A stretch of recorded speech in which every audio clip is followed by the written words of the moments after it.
The hum of the apartment's air recycler was the only sound that kept him company, a monotonous drone that usually lulled him to sleep. Tonight, though, something was different. Maybe it was the flicker of neon lights from the cityscape below, or maybe it was the fact that he had, just moments ago, realized he'd left his sandwich in the quantum fridge again. But when a soft, luminous glow shimmered at the edge of his vision, he figured he was either dreaming or hallucinating from too many cups of instant coffee. He was wrong.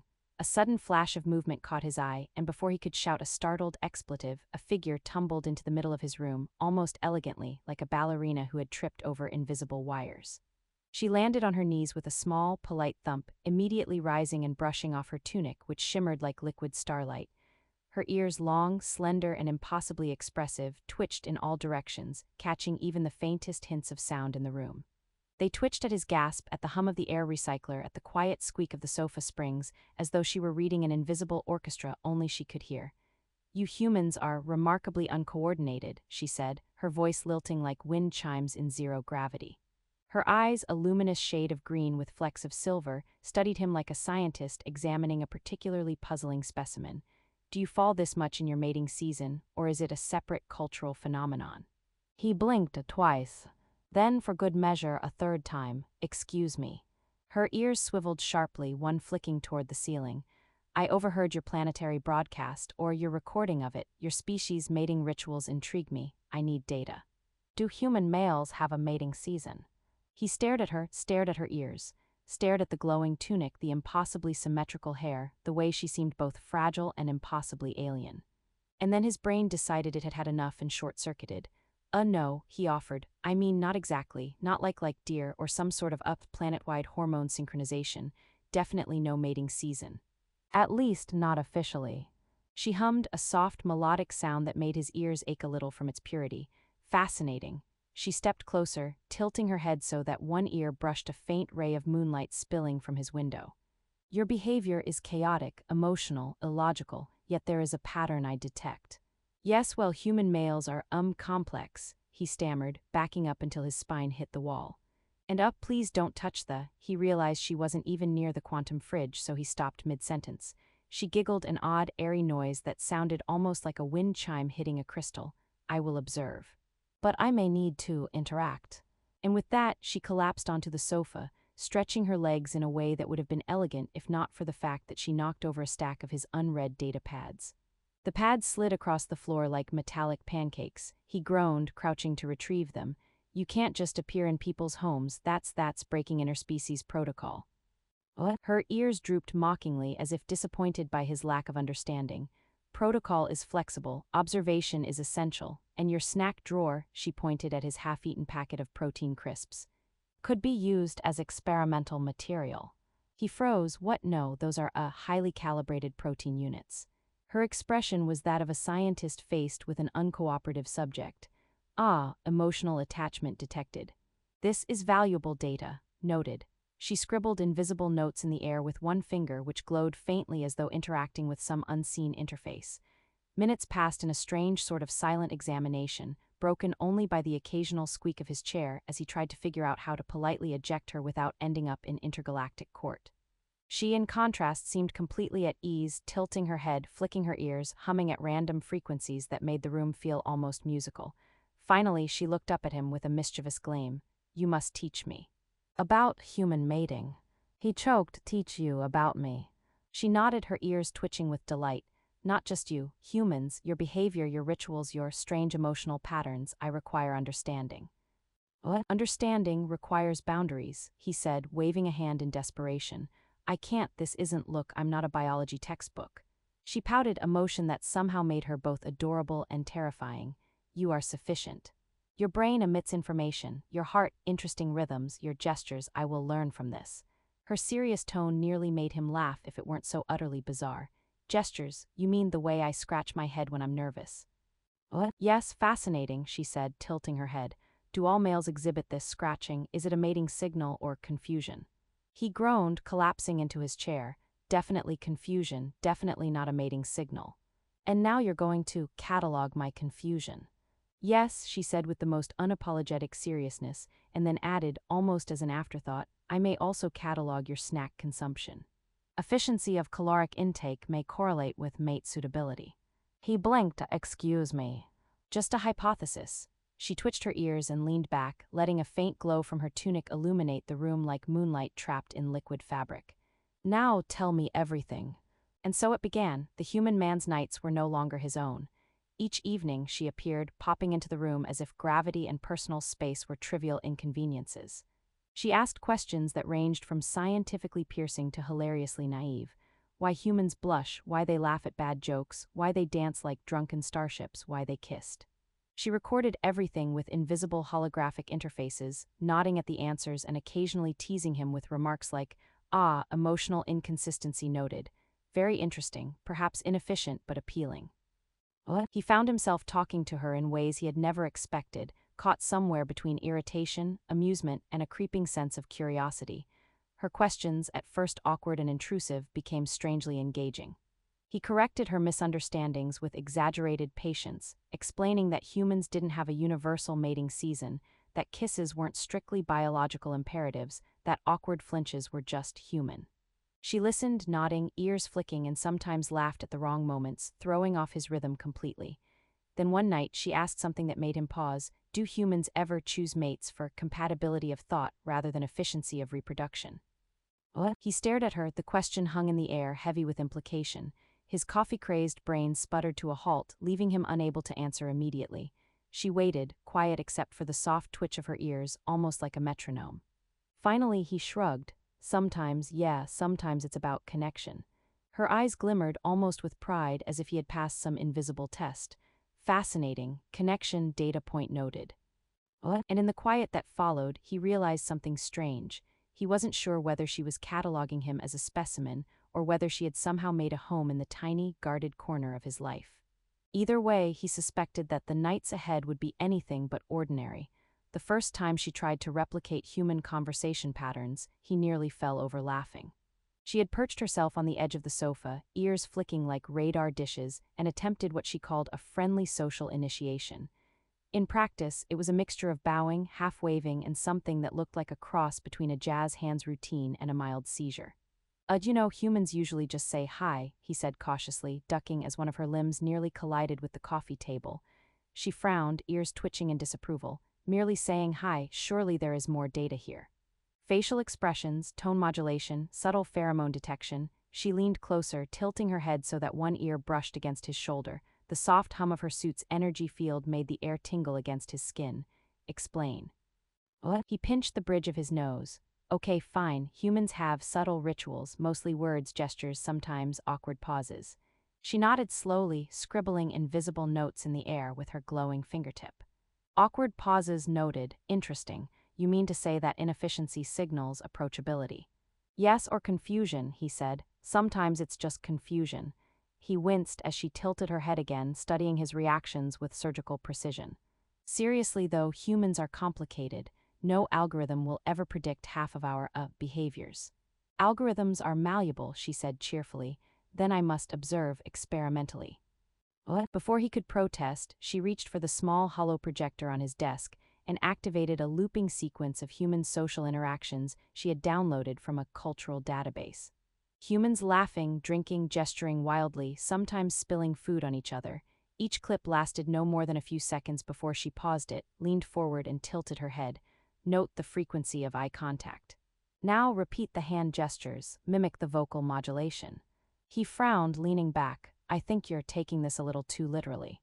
Literal data is valid data, she replied. Emotion may be unpredictable, but patterns emerge.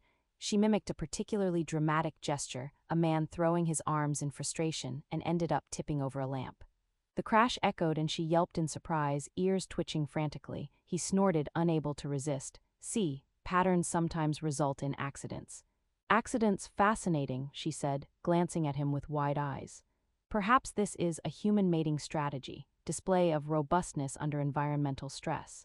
He groaned, robustness under stress. That is not a mating strategy. That is just a guy tripping over his own furniture. What? Her ears twitched sharply like a double exclamation point.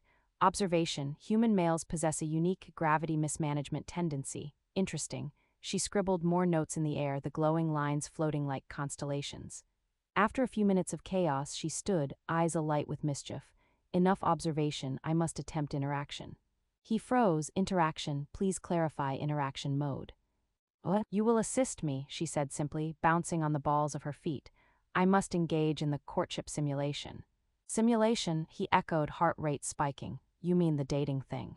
Yes, dating, emotional display. Compatibility assessment. She twirled suddenly and he stumbled sideways as her tunic shimmered like liquid starlight. Teach me human gestures of affection. He ran a hand through his hair. Oh, okay, but slow, very slow. Step 1. Smiling. She nodded enthusiastically and imitated him, curling her lips into a half smile. Step 2, verbal engagement. Yes, step 2, talking. Step 3, being yourself, he said, grimacing. Which, for some of us, involves tripping over our own words in furniture. Noted, she said, ears flicking. Then we begin. He tried to guide her through the basics of conversation, but it was like teaching a highly intelligent, slightly alien toddler who already had the cognitive capacity of a small research station. She asked questions he had never considered, like why humans choose to blush, why they repeat phrases when nervous, and whether laughter was always genuine. She occasionally misapplied advice. She mimicked a flirtatious wink and accidentally poked him in the eye. He coughed, trying to hide a laugh, and she tilted her head, looking both concerned and triumphant. The human male response is unpredictable, she noted with glowing precision. Yet intriguing. By the end of the evening, he was exhausted. His hands ached from gesturing, his brain felt like it had been put through a neural accelerator, and yet, he couldn't help but be fascinated by her curiosity. She, in turn, seemed to radiate delight, ears twitching like tiny flags of triumph every time she correctly identified a social cue. Tomorrow we focus on emotional resonance, she said brightly, bouncing on the balls of her feet like a child on a trampoline. We will explore affection, attachment, and human humor. He groaned. Human humor, really? I warned you that's a mess. You said humans are complex, she replied innocently. Complexity must be understood. What? The following nights passed in a rhythm of hilarity and mild chaos. She analyzed his choice of snacks for caloric efficiency, attempted to mimic his yawns to see if contagion applied, and once tried to measure his heartbeat by placing her hand on his chest, leading to a loud squeak when he jumped. Every misstep became data, every awkward pause a lesson. And somehow, amidst the notes, holographic scribbles, and teasing glances, a fragile bond formed between the human man and the curious alien girl. One evening, as he collapsed onto the sofa, she perched beside him, long ears brushing the edge of the holographic light display. Do you find this tiring? She asked. Exhausting, he admitted, but worth it, I guess. What? She tilted her head, ears flicking thoughtfully. Data point, humans value perseverance, noted, and companionship. He froze, realizing he had no simple answer. Maybe, sometimes. What? She hummed softly, a sound that resonated in the room like a gentle current. Then we continue. Tomorrow we analyze laughter. And so they did. Through clumsy experiments, awkward simulations, and moments of unintentional hilarity, the human man's apartment became a laboratory of interspecies understanding. Each day brought new lessons, new questions, and a quiet, slowly building awareness. They were no longer just teacher and student. Somewhere between data collection and accidental flirting, between the glow of her tunic and the twitch of her ears, something far stranger and far more delicate was beginning to form. The nights were long, the lessons often ridiculous, but the connection grew. In her eyes, he saw a universe of curiosity, and in his, she found patience and humor that no algorithm could quantify. They were learning from each other, stumbling through human rituals and alien interpretations, and neither was quite prepared for what would happen when the experiments became personal. The apartment smelled faintly of burnt protein crisps, and he had just tripped over the hollow projection of his own heartbeat when she appeared again, as if it had been the most natural thing in the universe. She hovered in the doorway, ears twitching in perfect synchrony, tunic catching the light of the city like a captured nebula. He groaned, rubbing his forehead. Do you have to appear exactly when my brain is recalibrating from snack trauma?